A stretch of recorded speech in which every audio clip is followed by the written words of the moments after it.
everybody, and welcome to this edition of Stream On. I'm Jim Williams, your host, and tell you what, we've got a very interesting and very outstanding guest with us today, Shane Allen. He serves as the Controller of Comedy Commissioning and Programming at the BBC. He's the man who's in charge of what gets on and what doesn't get on when it comes to comedy at the outstanding BBC network, where, of course, they have a tradition of winning comedy, and we all have enjoyed them over the years.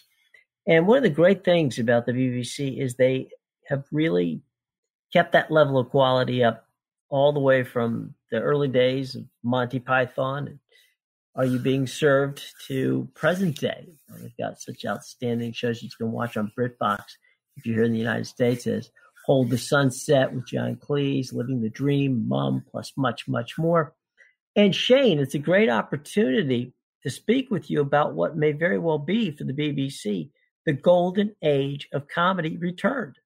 The more miserable the world gets, and in the world of Brexit, the more I think we need to have more levity in the world. Absolutely. Between Brexit and what goes on in this country, we'll be more than happy to have as many comedies as possibly you comment. Yeah. I'm not putting you in a bad position there. No.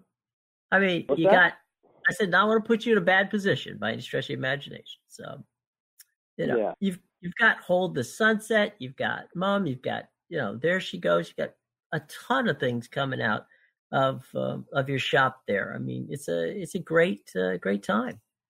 No, it's a good time, and I think things have changed from maybe 10 years ago, where a lot of the shows you were talking about, who can be in it, who's going to be the star, or what's the concept, and nowadays by backing people like Sean, who's written this show, or Phoebe Waller-Bridge, or Stefan, who writes Mum. It's those people who create these kind of real and rooted worlds, and there's a lot more nuance, I think, to comedy. I think there's more of a spectrum of what we offer at the BBC. You do the mainstream family stuff on BBC One, like Hold the Sunset, all the way through to, BBC Two into number 9, and these very stronger flavour pieces. And then BBC Three, we've had a lot of success with growing talent, like This Country won the BAFTA, or People Just Do Nothing won the BAFTA. So what's lucky and brilliant about the BBC is you get to do the full spectrum of tastes and range and the whole breadth, really. And we've been very lucky to back really good talent. And also, you're aware of the fact that if you get beyond 3 series these days, that's a big triumph. And oh my it's God! More and more rare. Yeah. Most people are lucky to have 1. I know, exactly. And then the ones that you have, they have to come on air fully formed, because you're competing with every show that's ever been made, because everyone's their own scheduler. So we pilot a lot, and we make sure that any kind of kinks or anything that's not right with an idea gets all hammered out in the pilot. So by the time you come on air, you've got a fully formed show. Sean, what I'm excited about is that, I can watch the BBC and all of your BBC networks in real time as we sit right here from my home in Washington. Yeah. But the fact that the BBC programming is now available streaming on Britbox and other outlets, we're now getting to see things that used to take us years to get to. We're now getting to see it almost in real time.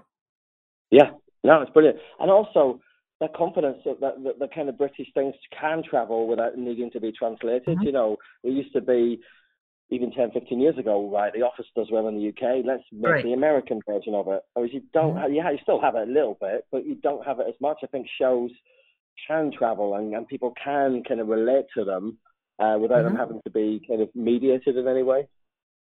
I agree. The brilliance of comedy is comedy works in any language. And I don't think that well-written comedy like you guys have on the programming that you're, churning out there is...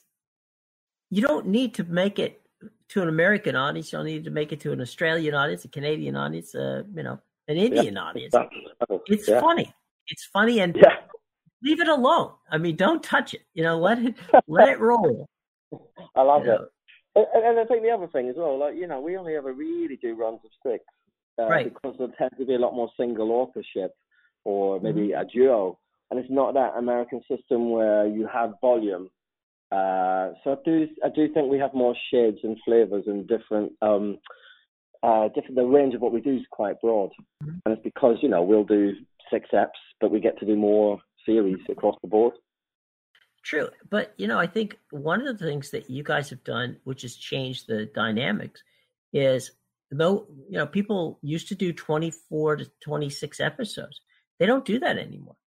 No, people have moved down, and they're taking kind of your idea and going, okay, let's do 12 or 13 good ones, rather than try to make 22 episodes, of which 10 might be good, and the rest, God knows what they're like. Yeah.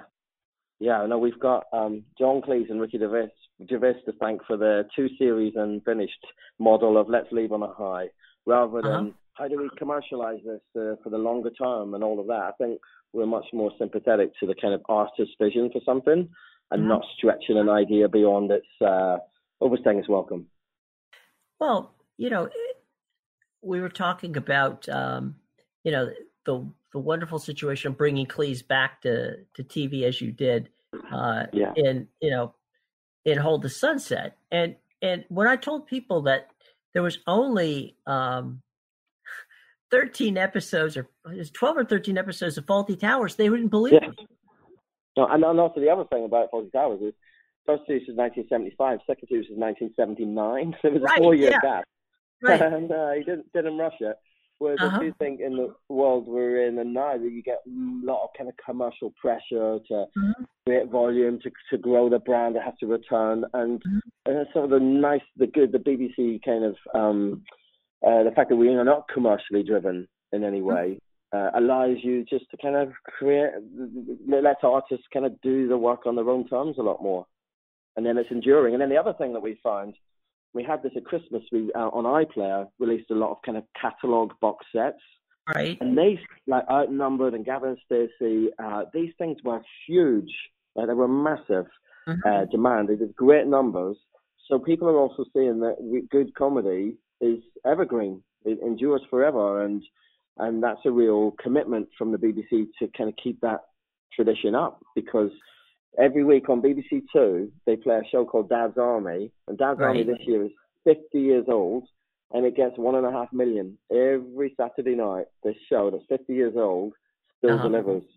So I think the commitment that the BBC has is recognising that and sort of saying, right, we need to keep going. We need to do as much comedy as possible. So in an on-demand world, comedy is the kind of top of the tree for how shows can get massive consolidated audiences.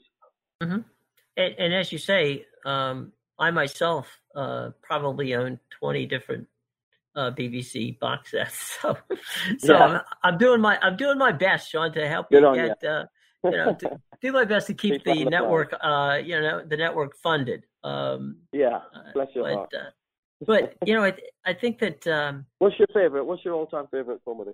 My all-time favorite, BBC comedy or British comedy. I'm gonna have to go with. There's 2 actually. One would be. I'm gonna go with Benny Hill because I just grew up with Benny Hill and Monty Python. I grew up with Benny Hill and Monty Python, but Python's 50 years this year as well. Right. As time goes by, I think that was brilliantly done. And also, Are You Being Served? There you go. You've got all the classics. Yeah, those are mine. But I'm learning and getting. There's obviously The Office and others. You just keep banging them out, and I think that.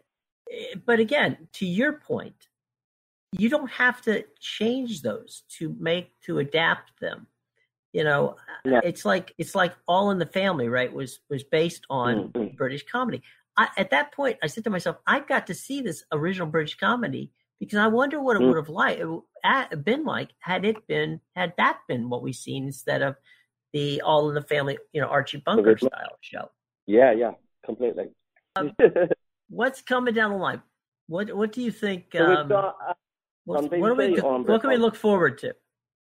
We have got a night of comedy coming up that has. Do you know Alan Partridge? Of course. Alan Partridge is coming back to the BBC. We've got a double bill. We've got Martin Clunes doing a new sitcom on BBC One, which goes into Alan Partridge, and then it's the news, and then after that we've got Fleabag coming back, second series, the second coming, into another new comedy. So a lovely, like, great heritage comedy like Partridge. He's back at the BBC. The BBC, the internal logic is the BBC in an age of Brexit has lost touch with the common man. And Alan Partridge is our savior. He's gonna help the BBC reconnect with the ordinary man. Many thanks for Shane Allen of the BBC to join us. And by all means, check out all the wonderful comedy on the BBC. And of course, in the United States, you can stream it on Britbox. Okay? All right. We'll be back with more of Stream On right after this from BMW, makers of the i3, the ultimate electric driving machine. Life is about making decisions. At BMW i, we decided it was time to reinvent the car from the ground up, making sure we were open for truly innovative ideas.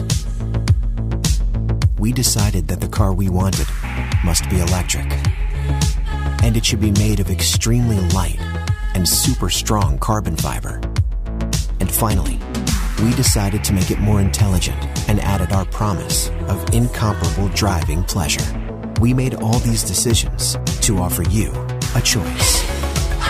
The all-electric BMW i3.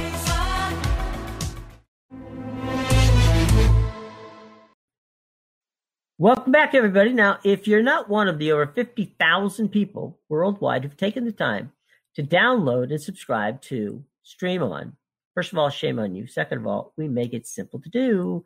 It is free. You can find us at the Apple Podcast Store as well as the Google Podcast Store. You can find us at Spreaker, Stitcher, Spotify, TuneIn, iHeart, YouTube. Those places all have us. Now, if you can't seem to find us, we make it even simpler, okay? You can go to your Google machine. You can type in Stream On with Jim Williams. You can find us, hit the favorite button or the subscribe button, and each week a brand new edition of this show will come directly to your tablet or to your phone or to both. Now, as I said, we make it simple.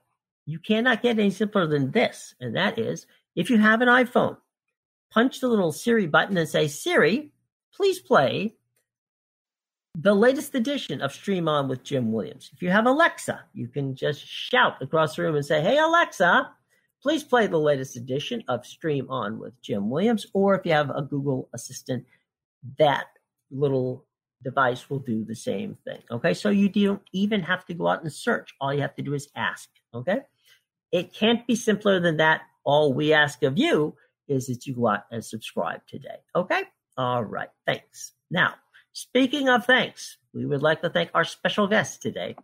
And that, of course, is Shane Allen. His official title is that of Comptroller of Comedy Commissioning at the BBC. He's the man who decides what is funny and what isn't, and what airs and what doesn't when it comes to comedies on BBC. And I'll tell you what, he's got the Midas touch, my friends. If you haven't yet checked out Britbox Comedies' Hold the Sunset with John Cleese, you're missing something hilarious. Or Mum, which is now entering its sixth and final series. Again, plenty of good comedy to binge right on Britbox, all coming from the BBC, and coming soon from the BBC to Britbox is going to be Living the Dream. We had a chance to chat with the cast, which taped an outstanding podcast. It's going to be very funny. I think you're going to like it, and I know you're going to love the show. Coming up soon, that's Living the Dream. And again, we thank Shane Allen for okaying that one because it's a big-time hit, and for all else that he's talked to us about today, okay? All right, so what's up next? Well, what's up next is this. We're going to talk to some executives from Pluto TV next. They have just been acquired by Viacom, and Pluto TV, which is one of the top live streaming services out there, and it's free, and people just love it. Over 13 million people have subscribed to it, and they want to know what's going on, now that Viacom has taken over. I know that what we've spoken to and sources I've spoken to about the deal think that it's a good one and think that Viacom is going to bring some really good content to Pluto TV. So next week, we'll get to ask, and we'll find out what's the latest on the Viacom deal as they have purchased Pluto TV. So that's what's next on Stream On. So anyway, that brings to a close this edition of the show. We hope that you enjoyed it, and we look forward to chatting with you next week. Until that time, for the entire staff and crew right here at Stream On, I'm Jim Williams saying thanks so much for joining us, and have a wonderful week.